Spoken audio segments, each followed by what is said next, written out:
डोळ्यात पाणी आलं हा पक्षप्रवेश होत असताना. मला वाटतं की भारतीय जनता पक्षाच्या नेत्यांना पक्षाची दारं उघडी करत असताना आता कोणालाही घ्यावं त्याला कुठलंही आता बंधन ठेवलेलं नाही आणि पक्षाच्या आमदारांना सुद्धा त्यामध्ये विश्वासात घ्यायचं नाही. म्हणजेच आता पक्षात हुकुमशाही पूर्णपणे आलेली आहे आणि हुकुमशाहीनुसारच पक्ष चालणार हेच संकेत स्थानिक लोकप्रतिनिधीला डावलून झालेल्या पक्षप्रवेशावरून दिसते आहे.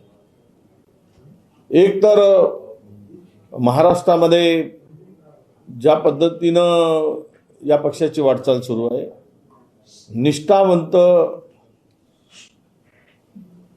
निष्ठावंत बसवा घरी आणि बाहेरच्यांना